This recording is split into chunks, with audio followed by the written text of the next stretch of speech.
시편 49편 보겠습니다. 49편 1절부터 제가 봉독하겠습니다. 너희 모든 백성들아 이것을 들으라. 세상의 모든 거민들아 귀를 기울이라. 낮은 자나 높은 자나 부한 자나 가난한 자나 다 함께 들을지어다. 내 입은 지혜를 말하고 내 마음의 묵상은 명철을 가져오리라. 내가 내 귀를 비유에 기울이고 나의 난해한 말을 하프 위에 펼치리라.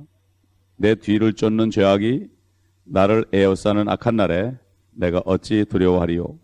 자신의 재물을 의지하고 부유함을 스스로 자랑하는 자들 중에 어떤 수단으로라도 자기 형제를 구속하거나 그를 위하여 하나님께 몸값을 바쳐 이는 그들의 혼의 구속은 귀한 것이요 그것은 영원히 멈추게 됨이라. 그로 영원히 살고 썩어짐을 보지 않게 할 자는 아무도 없도다. 이는 어리석은 자들과 잔인한 자들이 죽는 것과 같이 현명한 자들도 죽으며 그들의 재산을 다른 이들에게 남겨준 것을 그가 봄이라. 그들은 자기들의 집이 영원히 존속하고 자기들의 처소가 대대로 이어지리라고 속으로 생각하며 자기들의 토지를 자기들 이름으로 부르는도다. 사람이 존귀할지라도 오래 살지 못하니 그가 멸망하는 짐승들과 같도다. 그들의 이 길이 그들의 미련함이니 그들의 후대가 그들의 말을 증명하리라. 셀라. 그들이 양처럼 음부에 있으니 사망이 그들을 먹이리라. 또 정직한 자가 아침에 그들을 다스리니 그들의 아름다움이 그들의 거처에서 떠나 음부에서 소멸되리라. 그러나 하나님은 내 혼을 음부의 권세에서 구속하시리니 그가 나를 받아주시리라. 셀라. 누군가가 부해지고 그 집의 영화가 커질 때 너는 두려워 말라. 이는 그가 죽으면 아무것도 가져갈 수 없기 때문이니 그의 영화가 그 사람을 따라 내려가지 못하리라. 그가 살아있는 동안에 자기 혼을 축복하였고 네가 네 자신에게 잘 행하여 사람들이 너를 칭찬할지라도 그가 자기 열조에게로 가리니 그들이 결코 빛을 보지 못하리라. 사람이 종기에 처해 있어도 깨닫지 못하면 멸망하는 짐승들과 같도다.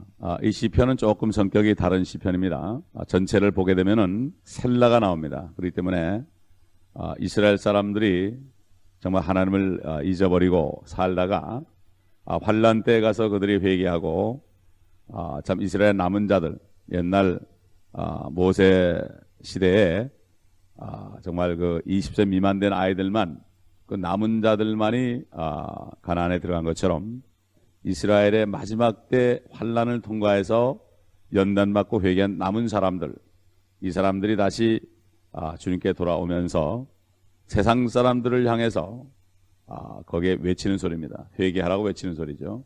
지금 우리가 복음을 전하는 것처럼 그들이 환란 때에 세상의 모든 거민들아 다 들으라.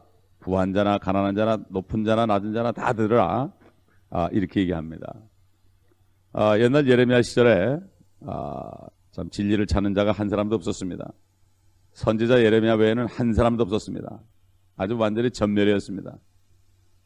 그렇기 때문에 마치 이스라엘의 그 남은 자들은 그들만이 그 당시 세상에서 하나님을 찾습니다. 아무도 찾는 사람이 없습니다. 그 예레미야 시절에도 하나님께서 예레미야를 통해서 이렇게 말씀했죠. 예레미야 22장 29절에 오 땅이여 땅이여 땅이여 세 번 얘기했어요. 땅이여 땅이여 땅이여 주의 말을 들으라. 주의 말을 들으라. 환란 때도 이제 이런 소리가 유대인의 남은 자들을 통해서 또 14만 4천을 통해서 온 땅에 울려 펴질 것입니다. 네? 그러나 그들에게 참 기회가 다 지나간 때죠. 다 지나간 때입니다. 그래서 여기 지금 4절 보면 내가 내 귀를 비유에 기울이고 나의 난해한 말을 하프에 펼치리라. 하프라는 것은 주님이 재림하실 때 좀 하늘에서 울려 퍼지는 거죠. 그렇기 때문에 하프가 울려 퍼지기 전에 빨리 들어라. 귀를 기울여라. 요즘 말하면 주님이 오시기 전에 빨리 회개하라. 이런 말이 되는 거죠. 특별히 5절을 보면은 내 뒤를 쫓는 죄악이 나를 에워싸는 악한 날에. 사실 죄악이 우리 뒤를 따라옵니다. 죄악이 뒤를 따라오죠. 이걸 감추면 안 됩니다. 빨리빨리 회개하고 이것을 내가 없애버려야지. 그렇지 않으면 죄가 나를 따라오게 되면은 죄의 값은 사망이죠. 그렇기 때문에 참 많은 사람들이 그 죄 때문에 자기들 죄 때문에 고통을 받는 걸 모르는 거죠. 환란 시대에 보면은 많은 사람들이 하나님의 재앙으로 엄청난 그러한 재앙을 받는데 그래도 회개하지 않고 하나님을 원망한다고 그랬어요. 이 사람들이 자기 죄는 생각하지 않고 하나님을 원망한다. 오늘날도 마찬가지죠. 죄를 지은 사람들이 어려움이 오고 그럴 때 내가 회개하지 않고 하나님을 원망한단 말이죠. 분명히 내 뒤를 쫓는 죄악이 나를 에워싸는 악한 날이 있다. 이렇게 말씀했습니다. 그래서 이건 셀라가 나오는 이 환란 시대이기요. 이 부자들, 특별히 부자들에 관해서 여기 나오는데 야고보서나 에스겔서나 욥기나 시편에 보게 되면 부자에 대해서는 결국은 악한 자들. 예수님께서도 그 나사로와 부자의 비유를 들 때 부자는 악한 자로 예를 들었죠. 이것은 마지막 때에 재물을 쌓는 사람들, 특별히 환란 때에 적그리 취하해서 부를 누린 사람들, 이런 사람들. 지금 시대에도 마찬가지로 사탄에게 경배하며 양보하며 진리를 양보하고 그러면서 얻어먹는 사람들, 이런 것들만 이 진리를 따르지 않고 세상과 활짝함으로 말미암아 세상에 속해져 버려가지고 결국 부를 누리는 사람들이 많이 있죠. 그때나 지금이나 뭐 어느 시대나 마찬가지죠. 특별히 14절은 그들이 양처럼 음부에 있으니 사망이 그들을 먹이리라. 또 정직한 자가 아침에 그들을 다스린다 그랬습니다. 정직한 자가 하나님의 거룩한 산에 오를 자가 누구냐? 마음이 정직한 자다. 천년왕국에 들어갈 자들 얘기하죠. 아침은 바로 주님이 재림하실 때 그들을 다스릴 것이다. 이 천년왕국의 또 아름다움이 거기 나타나고 그들의 아름다움이 그들의 거처에서 떠나 음부에 소멸될 것이다. 악한 자들은 다 심판받아서 소멸되지만 그 이 세상에서 그렇게 부를 누리고 참 좋은 옷을 입고 누리는 사람들이 다 갑자기 소멸될 것이다. 15절 보게 되면은 그러나 하나님은 내 혼을 음부의 권세에서 구속하시리니 그가 나를 바라주시리라. 부활에 대해서 나오죠. 부활. 결국 부활이 이제 가까이 있다. 이 시편은 비유다. 이 시편은 비유다. 그리고 구속받지 못하고 하나님과 올바른 관계를 맺지 못하는 사람들, 참 이런 사람들이 단순히 경고 정도가 아니라 더 많은 무서운 내용을 담고 있죠. 그러나 왜 이렇게 씁니까? 이스라엘 민족들은 환란 때에 가면은 참 이사야서 40편 2절에 40장 2절인 것처럼 하나님이 뭐라는가 하면 그들이 배나 받았다. 배나 받았다. 참 엄청난 고통을 받았다. 그래서 40장부터는 이제 위로의 말씀이 나오는데 참 이스라엘 민족들이 이 메시아를 거부한 이스라엘 민족들이 받을 고난에 대해서 예레미야 애가에 보면 그들이 환란 때에 어떤 고난을 받을 것인가. 예레미야 애가 이거는 뭐 히틀러의 그 대학살 이상으로 엄청난 그 모습이 다시 나타날 것을 얘기합니다. 그래서 예레미야 16장 16절 보게 되면은 주가 말하노라. 그러므로 보라 내가 많은 어부들을 보내리니 그 어부들이 그들을 낚을 것이며 그 후에 내가 많은 사냥꾼들을 보내리니 그 포수들이 모든 작은 산과 바위 굴들에서 그들을 사냥하리라. 옛날 2차 대전 때도 그냥 나치들이 말이죠. 한 사람 한 사람 다 찾아내가지고 지하에 숨어있는 사람 다 찾아내다 사살하고 그랬습니다. 일일이 하나하나 다 전부 끄집어내가지고 죽였거든요. 이게 바로 사냥을 할 것이다. 사냥꾼들을 보낸다. 또 그물을 낚듯이 그냥 단체로 그냥 끌고 갈 것이다. 2차 대전 때도 그냥 사람들을 뻘개벗겨 가지고 남녀가 다 뻘개벗겨 가지고 그냥 가스실에 집어넣어 가지고 말이죠. 마치 그물로 그들을 다 포획한 것처럼 그래서 다 죽였죠. 아모스 9장 2절에도 이런 말씀이 나오죠. 그들이 지옥으로 파고 들어간다 할지라도 내 손이 거기서 그들을 끌어낼 것이요 그들이 하늘까지 올라간다 할지라도 내가 거기서 그들을 끌어낼 것이다. 참 그러므로 이스라엘은 앞으로 마지막 어려운 일이 하나 남아있는 거죠. 그래서 그러나 그들이 회개하고 참 5절에 악한 날에 내가 어찌 두려워할 것이냐. 그들은 구원받은 유대인들입니다. 결국 악한 날, 적그리스도의 날에 내가 정말 두려워하지 않을 것이다. 그래서 너무나 하나님의 심판을 맛본 이스라엘 민족들이 세상 사람들을 향해서 외치는 소리입니다. 당신들 큰일 났다.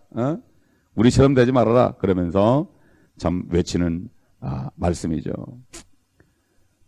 결국 이스라엘 사람들은 참 마태복음 24장이나 누가복음 21장에 주님이 오시게 되면은 다 그들의 고난이 끝나죠. 그렇기 때문에 그들은 그것을 알고 있습니다. 예수님께서 마태복음 24장 30절에 그 후에 하늘에 있는 인자의 표적이 나타나느니 땅의 모든 지파들이 통곡할 것이며 또 그들은 인자가 권세와 영광으로 하늘의 구름을 타고 오는 것을 보리라. 또 누가복음 21장 28절에는 이런 일이 일어나기 시작하면 위를 보고 너희 머리를 들라. 이는 너희의 구속이 가까워 왔습니다. 여기 특별히 환란 시대에 그 사람이란 말이 납니다. 12절에 사람이 존귀할지라도 그가 멸망하는 짐승들과 같도다. 그리고 16절에도 누군가가 부해지고 그 집의 영광가 커질 때 누군가가 나옵니다. 또 17절은 그가 죽으면 19절에도 그가 자기 일조를 가리니 이렇게 나오죠. 사람이 존귀해도 깨닫지 못하면 멸망하는 짐승 같다. 결국 이것은 적그리스도와 또 그를 따르는 사람 전체를 말하기도 하죠. 또 오늘날 은혜 시대에도 주님을 믿지 않고 거부하는 사람을 얘기할 수 있죠. 결국 이제 주님이 오시게 되면은 구원은 끝이 난다. 구원의 기회는 끝이 난다는 것. 이거 참 엄청난 얘기죠. 10절을 보게 되면은 어리석은 자들과 잔인한 자들이 죽는 것 같이 현명한 자도 죽으며 재산을 다른 에게 남겨준다. 다 죽는다. 아무리 똑똑해도 죽고 부해도 죽고 가난해도 죽고 죽는 건 똑같다. 이 전도서 10장의 주제죠. 다 죽는다. 특별히 11절 보면은 자기들의 집이 영원히 존속하고 자기들의 처소가 대대로 이어지리라고 속으로 생각하며 자기들의 토지를 자기들 이름으로 부르는도다. 이건 땅 장사 요즘 유행이죠. 한국이나 미국이나 그 땅 투기하는 사람들은 어디나 있습니다. 자기 이름으로 부르고 자기 이름으로 하면 땅은 하나님의 거죠. 하나님이 창조하신 하나님의 소유입니다. 심지어는 미국 보게 되면은 길 이름이 사람의 이름으로 붙인 게 너무나 많습니다. 이건 내 길이다. 내 길이다. 심지어 엘비스 프레슬리 간선도로까지 있대요. 참 타락한 사람의 그 길 이름까지 있단 말이에요. 이 세상 사람은 그를 존경하죠. 그래서 13절 보면은 그들의 이 길이 그들의 미련함이니 그들의 후대가 그들의 말을 증명하리라. 아무리 이 세상에 살면서 큰 소리를 치고 떠난 사람일지라도 후대가 증명할 것이다. 명언을 많이 합니다. 어떤 사람은 나에게 꿈이 있다. 꿈을 가지라. 그러나 그 꿈이 일장춘몽으로 끝나죠. 또 어떤 사람은 옛날 케네디 같은 사람은 조국이 여러분을 위해서 무엇을 할 수 있는가 말하지 말고 여러분이 조국을 위해서 무엇을 할 수 있는가 말하라. 멋진 말을 했죠. 이게 아주 정치가들의 꿈입니다. 그래도 그 사람은 죽었고 그 사람은 구원받지 못한 사람이에요. 국민에 대한 국민을 위한 이렇게 외치고 링컨이 갔습니다. 물론 그 사람이 크리스찬입니다. 그러나 사실은 그 사람이 하나님에 의한 하나님을 위한 나라가 돼야 된다. 이렇게 얘기하는 게 옳았을 겁니다. 이렇게 대통령을 하려면은 그 정도 되지 않고서는 할 필요가 없죠. 국민을 의식하면. 그래서 이 사회주의자들이 인민. 북한이나 중국이나 이 소련이나 있다 보면 인민이란 말을 많이 쓰죠. people. 결국 인민을 위해서 이러면서 그 인민의 권리 이걸 주장하죠. 그러면서 저들이 착취하고 결국은 그것은 하나의 지나고 나면은 다 헛소리고 거짓말이라는 걸 알 수 있죠. 자기들이 부를 누렸고 인민들은 고장만 했죠. 사람들이 사람을 속이는 정치가들이 사람을 속이는 이 일은 지금도 계속되고 있습니다. 그래서 주님께서 그랬죠. 나는 온유하고 겸손하다. 세상 통치자들 같지 않다. 내게서 와서 배우라. 주님처럼 온유하고 겸손하고 죽기까지 정말 인민들을 위해서 백성들을 위해서 사랑을 베푼 사람이 어디 있습니까? 정치가들 누가 죽습니까? 자기 이익을 위해서 백성들을 수천 명씩 수만 명씩 죽여도 눈 하나 까딱하지 않습니다. 그렇기 때문에 주님이 오실 때까지 인간이 인간을 속이는 이 일은 계속 진행될 것이며 진짜 왕이 시편 2편 6절에 있는 것처럼 진짜 왕이 거룩한 산 시온에 왕이 쓸 때까지 나타날 때까지 계속될 것입니다. 그때 그분이 오시게 되면 인간의 모든 일들 6천년에 속이고 속던 일들은 일장춘몽으로 끝날 것입니다. 그리고 하나님의 나라가 세워질 것입니다. 이게 바로 주님께서 나라가 임합시며 왕국이 임합시며 이렇게 기도하라는 주님의 참 가르침의 그 결론입니다. 그러므로 우리는 참 지금도 환란 때처럼 환란만큼 괴롭지는 않지만은 이 마지막 때에 참 사탄의 세력이 이 땅으로 계속 내려와서 믿는 자들을 핍박하고 방해하고 궁핍하게 하고 여러 가지 어려움으로 칩니다. 약함과 모욕과 궁핍과 참 핍박과 곤경 속에 집어넣습니다. 그러나 우리는 사도 바울처럼 하나님의 사랑을 받아서 기도를 통하여 하나님의 사랑을 받아서 이 모든 것을 이기고 우리가 이 땅에서 정말 세상 사람들에 비해서 여러 가지로 힘들고 어렵고 비참할지 몰라도 그러나 하나님의 사랑이 보여주면 소망이 부끄럽지 않습니다. 사도 바울이 그렇기 때문에 그 가는 곳마다 핍박을 받고 체포되고 두드려 맞고 그래도 하나님의 사랑이 있기 때문에 그는 소망이 부끄럽지 않았다. 환난은 인내를 만들어내고 인내는 연단은 참 소망을 이루는 줄 알미라. 이런 고백이에요. 주님께서 이 땅에 사시는 동안 그 고통 속에서 하나님의 사랑 가운데 모든 것을 이기신 것처럼 그렇게 했고 사도 바울은 그러므로 그리스도의 마음을 가지라. 그리스도의 생각을 품으라. 이렇게 권면했고 우리는 그리스도의 마음을 가졌다.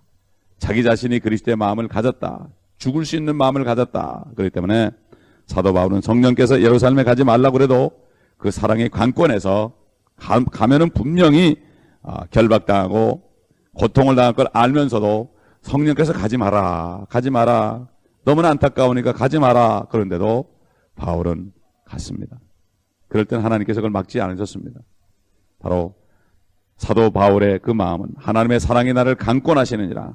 그 사랑이 우리 안에 있어야만 우리가 모든 것을 이길 수가 있습니다. 하나님의 사랑이 있어야만 하나님을 믿는 믿음 가운데 이 세상 사람들 편하게 살고 부하게 살고 교만한 사람들 앞에서 우리가 절대로 비참하고 우리가 가련하고 비굴하지 않고 거기서 그들에게 여기 있는 것처럼 하나님의 말씀을 들어라. 네가 부유하면 부유한들 앞으로 몸에 혼을 구속 못한다. 부유함으로 구속 못한다. 너희는 하나님의 말을 들어라. 비파가 하프가 울려 퍼지기 전에 하나님 말씀 들어라. 그렇지 않으면 너희는 영원히 멸망할 것이다. 이렇게 외칠 수 있어야 됩니다. 기도하겠습니다. 아버지 하나님, 우리에게 주신 영원한 생명, 이 생명의 능력이 하나님의 성령의 능력을 통하여 그 사랑으로 우리가 넘쳐질 때 소망이 부끄럽지 않고 세상의 교만한 자들을 향하여 외칠 수가 있습니다. 자본주의 사회에 많은 자들이 없는 자들을 멸시하는 때에 살고 있습니다. 그러나 우리는 고난을 받을지라도 환난 때의 유대인처럼 고난을 받을지라도 그러나 우리가 그들을 향하여 교만한 자들을 향하여 지금 이 시편 49편처럼 모든 거민들아 다 들어라 하고 외칠 수 있는 그러한 놀라운 믿음을 우리에게 더해 주시옵시고 성령님을 통하여서 하나님의 사랑을 보여주옵소서. 모든 고난을 이겨내고 아버지 죽기까지 순종할 수 있는 저희가 될 수 있도록 이 아침에도 능력을 부어 주옵소서. 우리 성도들에게도 동일한 은혜를 내려 주옵소서. 우리 주 예수 그리스도의 이름으로 감사하며 간구하며 기도합니다. 아멘.